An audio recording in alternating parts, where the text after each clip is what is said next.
Hello' dear student, কি খবৰ তোমালোকৰ? আজি এই ভিডিঅ'টো খুবেই বিশেষ হ'বলৈ গৈ আছে, কাৰণ এই ভিডিঅ'টো এজন আমাৰ ষ্টুডেণ্ট ছাবস্ক্ৰাইবাৰে মোক মেছেজ কৰি পেলাই কুৱেশ্যনটো দিছিলে, আৰু সেই মৰ্মে মই ৰিকুৱেষ্টটো ৰাখিব লাগিব নহয়, সেইবাবে মই এই ভিডিঅ'টো প্ৰস্তুত কৰিছোঁ। খুবেই দৰকাৰী প্ৰশ্ন, আৰু তোমালোকে বিচাৰিও থাকা লং কুৱেশ্যন লাগে হয়নে?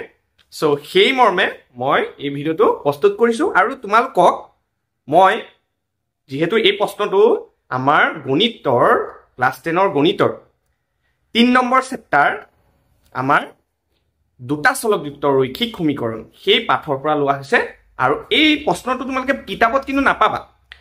তে দুটা চলকযুক্ত ৰৈখিক সমীকৰণৰ কেনেকৈ সমীকৰণবিলাক বনায়, দুটা সমীকৰণ লাগিব নহয়, কেনেকৈ সমীকৰণটো বনায় মই তোমালোকক আইডিয়া এটা দিম, তোমালোকক ধাৰণা এটা দিম। তে তোমালোকে মনোযোগেৰে চাবা, খুব বুজি পাবা। কিছুমানৰ যদি প্ৰব্লেম আছে, এনেকুৱা প্ৰব্লেম যদি থাকি যাব দিয়াচোন, কাৰোবাৰ প্ৰব্লেম থাকি যাব পাৰে, সেই মৰ্মে তোমালোকে যদি মোক মেছেজ কৰি পাই কমেণ্ট কৰি পেলাই তোমালোকে যদি দিয়া, মই ভিডিঅ' আকাৰে তোমালোকৰ বাবে প্ৰস্তুত কৰিম। কাৰণ মই তোমালোকক কৈছোৱেই যে এই বছৰ মেট্ৰিক পৰীক্ষাৰ বাবে মই তোমালোকক বহুতেই হেল্প কৰি যাম, ঠিক আছে? আগন্তুক দিনত তোমালোকে বহুত ধুনীয়া ধুনীয়া ভিডিঅ' পাবা। আমাৰ যোনখিনি ভিডিঅ' তোমালোকে যদি নতুন চাই আছা, যদি চোৱা নাই তোমালোকে চাব পাৰা। আমাৰ প্ৰি ফাইনেলতে বহুতখিনি কুৱেশ্যন কমনেই পৰি গৈছে, ঠিক আছে? আৰু বিভিন্ন ডিষ্ট্ৰিক্টৰ আমি টপ MCQ খিনি সমাধান কৰিম। সেই মৰ্মে তোমালোকে চেনেলটো যদি নতুন আহিছা তেতিয়াহ'লে ছাবস্ক্ৰাইব কৰি বেল আইকনটো দবাই থৈ যাবলৈ নাপাহৰিবা। এতিয়া মই বেছি কথা নকৈ প্ৰশ্নটো তোমালোকক দেখাওচোন ব'লা। খুব ধুনীয়া এটা প্ৰশ্ন। কি কৈছে চোৱা, এ আৰু বি নিৰ্দিষ্ট সংখ্যক কমলা আছে ধৰি লোৱা। এ আৰু বি ধৰি লোৱা দুজন ব্যক্তি, আৰু এ বুলি কৈছে। এ বুলি ক'লে কি বুলি বুজি পোৱা তোমালোকে? এ ফৰ এৰোপ্লেন নহয়, এ ফৰ অলক দাস। মোৰ কথা তোমালোকে ভাবিবা, ঠিক আছে? মানে ইংৰাজী এলফাবেটটো তোমালোকে পাহৰা, আৰু এ ফৰ অলক দাস এতিয়াৰ পৰা, ঠিক আছে বাৰু? এ আৰু বি নিৰ্দিষ্ট সংখ্যক কমলা আছে, ঠিক আছে? এ নামৰ ব্যক্তিজনৰ তাত ধৰি লোৱা এক্সট্ৰা কমলা আছে, বুজি পাইছানে? ধৰি লোৱা বি নামৰ ব্যক্তিজনৰ তাত ৱাইটা কমলা আছে। কথাটো বুজি পাইছা? এ বিক ক'লে, এ কোন বাৰু কোৱাচোন? মই, হয়নে? মোৰ কথা ভাবা, ঠিক আছে? এ বিক ক'লে, মই বিক ক'লো ধৰিলো, ঐ বি, ঠিক আছে? বা বন্ধু বি, মই কি কৈছো চোৱাচোন? ক'লে যদি তুমি মোক তোমাৰ 10টা কমলা দিয়া, তেতিয়া মোৰ লগত তোমাৰ লগত থকা কমলাৰ দুগুণ সংখ্যক থাকিব। কথাটো বুজি পাইছানে? মই সমীকৰণটো প্ৰথমত কেনেকৈ সমাধান কৰিম তোমালোকক এটা আইডিয়া দি দিওঁ, তাৰপিছত মই ধুনীয়াকৈ সমাধানো কৰিম অংকটো, ঠিক আছে? বুজিবা যত্ন কৰিবা। এ বিক কৈছে, মই বিক কৈছো ধৰি লোৱা যে তুমি তোমাৰ 10টা দিবানে? দিবানে নাই? তোমালোকে কোনোবাই যদি বি নামৰ ব্যক্তিয়ে যদি চাই আছা, তোমালোকে দিবানে নাই? মই যদি কমলা এটা 10টা যদি খোজো, দিবানে নাই? ঠিক আছে, যোনে দিবা কমেণ্ট কৰি দি দিবা বাৰু। x প্লাছ 10 নহ'ব জানো কোৱাচোন? মোৰ তাত এক্সট্ৰা কমলা আছে, তোমালোকে কোনোবাই যদি 10টা যদি কমলা দি দিয়া, মোৰ কেইটা হ'ব?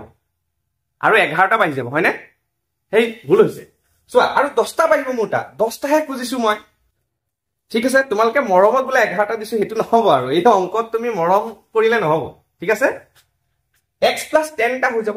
কথাটো বুজি পাইছেনে? কিন্তু ক'ৰ পৰা লৈছো মই বি নামৰ ব্যক্তিজনৰ পৰা লৈছো নে নাই? কিন্তু বি নামৰ ব্যক্তিজনৰ একেবাৰে বাৰী নাই নহয় কমলাৰ, তাৰ তাতো নিৰ্দিষ্ট কমলা আছে, ৱাইটা আছে তাৰ তাত। কথাটো বুজি পালা? এতিয়া সি কি কৰিব? ৱাইটা যিহেতু আছে, সি 10টা দিছে নে নাই? তাৰ তাত কমি যাবনে নাই কোৱা? y - 10 হৈ যাব। কথাটো বুজি পাইছা?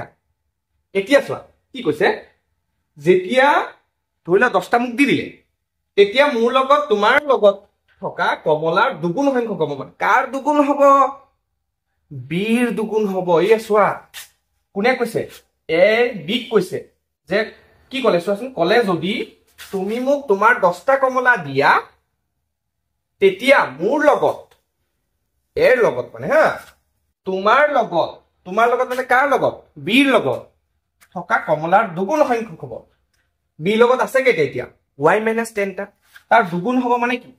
ইয়াৰ 2 গুণ হৈ যাব 2 পূৰণ হৈ যাব তে এইটো আমাৰ সমাধান হৈ যাব সমান হৈ যাব এইটো মই সমীকৰণ এটা বনাই দিব পাৰিম কি হৈ যাব x + 10 সমান সমান 2 লগত যদি y পূৰণ কৰা 2y - 2 লগত যদি 10 পূৰণ কৰা 20 হয়নে তাৰ পিছত চোৱা x 2y টো এপিনে লৈ আহিব -2y আকৌ -20 আছে +10 টো এপিনে লৈ গলে -10 সো হৈ যাব x - 2y সমান সমান -30 কথাটো বুজি পাইছা নে নাই এইটো এটা সমীকৰণ হল নে নাই চোৱা 1 নম্বৰ সমীকৰণ এইটো চোৱা আৰু এটা কেছ চোৱা মই এইটো নৰমালি কৰিহে আছো দেই তোমালোকক অংকটো বুজাই আছো মানে মই ধুনীয়াকৈ কেনেকৈ লিখিব লাগে তোমালোকক মই দি আছো ঠিক আছে এতিয়া বুজি লোৱা খালি অংকটো তাৰ পিছত কৰিব দিম হা বি এ উত্তৰ দিলে বি এ মানে ভয় কৰা নাই মানে এতিয়া মই কমলাটো খুজিছো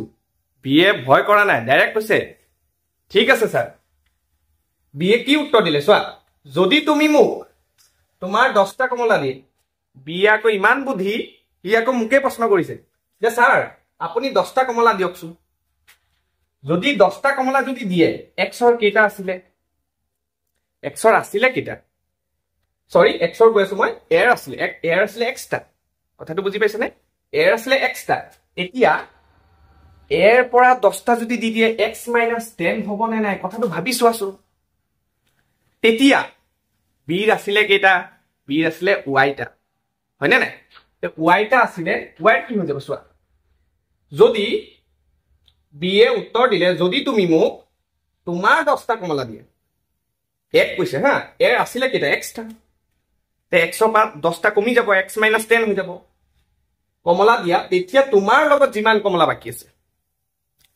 ঠিক আছে তোমাৰ লগত যিমান কমলা বাকি আছে সেয়া মোৰ সমান হ'ব কথাটো বুজি পাইছা তেতিয়া হলে x ৰ পৰা যদি কমি যায় মানে এৰ আছিল xটা কমলা যদি 10টা কমলা যদি এৰি যায় 10টা মাইনাস হৈ যায় বিৰ বাহি গল নে নাই বিৰ আছিল কেটা y টা তে বি টা 10টা কো আহি যাব হয়নে নাই কথাটো বুজি পাইছা এতিয়া চোৱা x টো x থাকক y টো এপিনে লহিলে -y এপিনে +10 আছে এইটো 10 টো এপিনে গৈছিলা +10 হয়নে সো হৈ যাব x - y = 20 এইটো মই 2 নম্বৰ সমীকৰণ কথাটো বুজি পাইছানে মই দুটা সমীকৰণ মই বনাই দিলো এতিয়া দুটা চলকযুক্ত ৰৈখিক সমীকৰণ তোমালোকে তিনিটা ফৰ্মুলা পাইছিলা নহয় তিনিটা পদ্ধতি পাইছিলা কি পদ্ধতি বাৰু কব পাৰি মানে প্ৰতিস্থাপন পদ্ধতি অপনয়ন পদ্ধতি আৰু তিৰ্যক গুণন পদ্ধতি যিকোনো তিনিটাৰ পৰা তোমালোকে এটা